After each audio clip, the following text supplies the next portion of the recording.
My name's William Sinclair. I said I'm the 5th generation in the business. Well, this price list is an early price list. It's got on it established in 1906. This is our second location. But originally we were in a place called Quality Lane, still in Leith, briefly there, and then we moved to 14 Dock Street, which is near the main docks down in Leith. And then in 46, 47 we moved from Dock Street to our current location in Madeira Street. But this was a price list from the Dock Street time, which would be in the 30s and 1930s, 40s.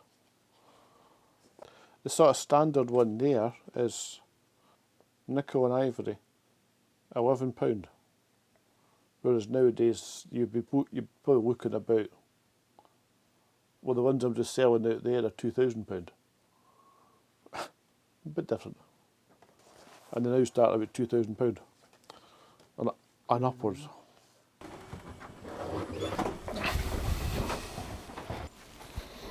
The current sets of pipes starts in Tanzania. Tanzania and Mozambique are the two countries where the African Blackwood comes from. This is an example of what the actual tree we would have received.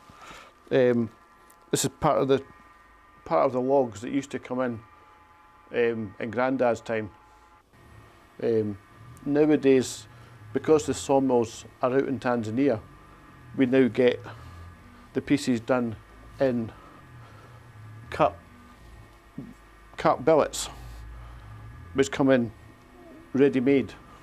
The wood, when it's all stacked 3, 4, 5 years, the first thing that we do, well, the first thing we do is mark it to find the centre.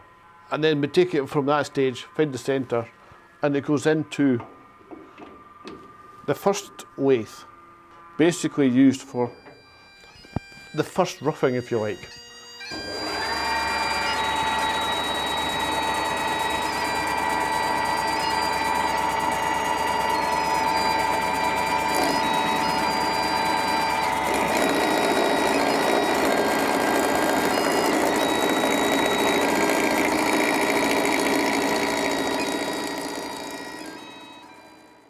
Technically, that's, with the business name, that's Grandad William Jr. So you've got William Sinclair and Son, and that's the and son, William Jr. But again, that photograph would be taken late 40s, early 50s. And that's Grandad showing the Canadian Air Force pipe band, or visitors from the Canadian Air Force pipe band, showing the different elements. That's them showing the skins for the bag. This is imitation ivory or resin, which we've been using since about 1990. We stopped using ivory a year before the actual ban came in on ivory, on the back of seeing what was the treatment of the elephants. Because we used to get ivory in. We've still got some ivory, but we never use it. Obviously, that's a piece of a tusk off the elephant that we would use to make the mounts from. The roughing process is basically done in the basement, and the finishing, more or less, is done in the main part of the workshop, which is upstairs.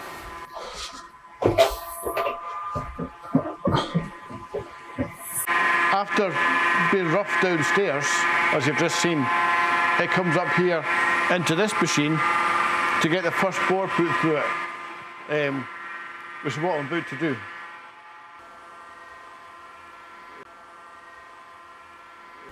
The interesting thing with this machine, it isn't a off-the-shelf machine. This machine was actually built by Grandad himself with different bits of steel and it works. Dad would come in even before he left school. Dad would be here in the old business when Grandad was here. Dad would be here just watching what was going on, watching his dad turning, learning by observing, basically. Dad was working on his own after Timmy left. I was still at school, basically. I'd just left school. But Dad didn't encourage me into the business. Because it's a difficult business. It's not the easiest business to be in. I think Dad encouraged me to try and find a more secure job.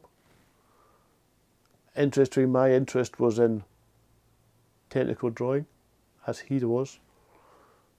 So I went on to study the built environment and got a diploma in building.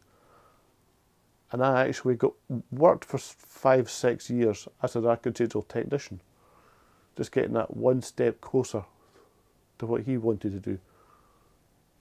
But then I was made redundant. And at that point, I sort of thought, it seems Dad was needing with extra help, so between the two of us we sort of came back in, and the two of us have been working now for the last 16-17 years together until Dad's passing in 2019.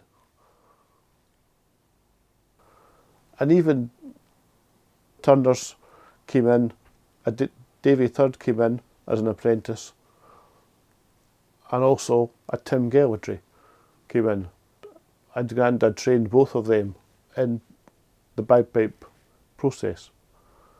Yeah, my name's Tim Gellatly, and I started to work at Sinclair's here in 1976. I stayed for 13 years, and in the 13 years, 5 of these initial first years were the apprenticeship. So it's a 5-year apprenticeship and a further 8 years as a qualified tradesman. For this particular piece of the making of bagpipes, this piece of wood here will eventually be turned into a stock. And the stock is, when the instrument is finished, is attached to the bag, and inside the stock the drone will be attached, and inside the stock also there'll be a reed.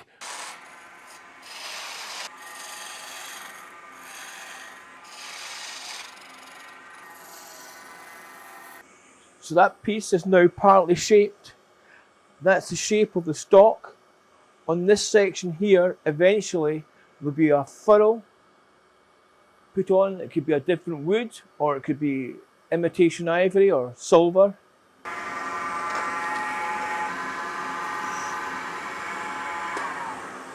The difference. That's the combing, that's the beading, all the way up, and that's what gives the wood this decoration. I also, before joining Sinclair's for the second time, started my own bagpipe making business. So I've been approximately making bagpipes now for about 35, something like that, 35, 37 years, something like that. I think what I learned most in Sinclair's is, first of all, I think that the look of the instrument is a very classy look. It's got really nice flowing style, and it's a nice instrument to look at. It's also a really nice sounding instrument, and I think it's important to keep the standard high in the making process, but also in the sound process. So I think what I've taken mainly from Sinclair's is to keep the excellence up, to make sure it's good to look at and good to hear, good to listen to. And this piece of wood is maple, and what we're going to do is just put a bore through the maple, and the maple could be turned into either a furrow or a mount. So I'm just going to put this hole through now and let you see what it's like. All right.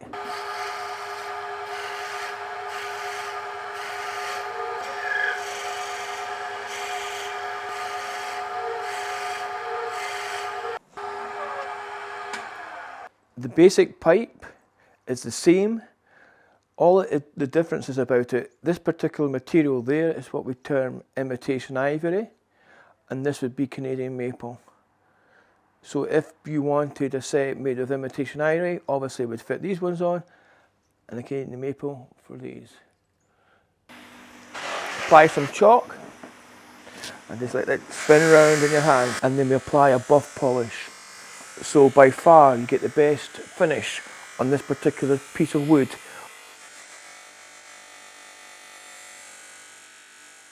When Alistair died, I felt that it would be a tragedy if the Sinclair name and the Sinclair tradition would be lost. And obviously I would like to have helped in that position. So I mean, I met Ewan again, unfortunately, again was at Ewan's dad's funeral, and just later on in the year we contacted each other again, just to see what it would feel like if it maybe come and do some work for him. And I think it took about another year or so finally before I came through, and we just seemed to click and get on well, and we found that returning to making the pipes not too bad, because this is where I was brought up. It's just coming back home in many ways. I think it's important for you and myself to keep this family tradition going. It's a rich heritage, and it rests on our shoulders to keep up the quality in the bagpipes.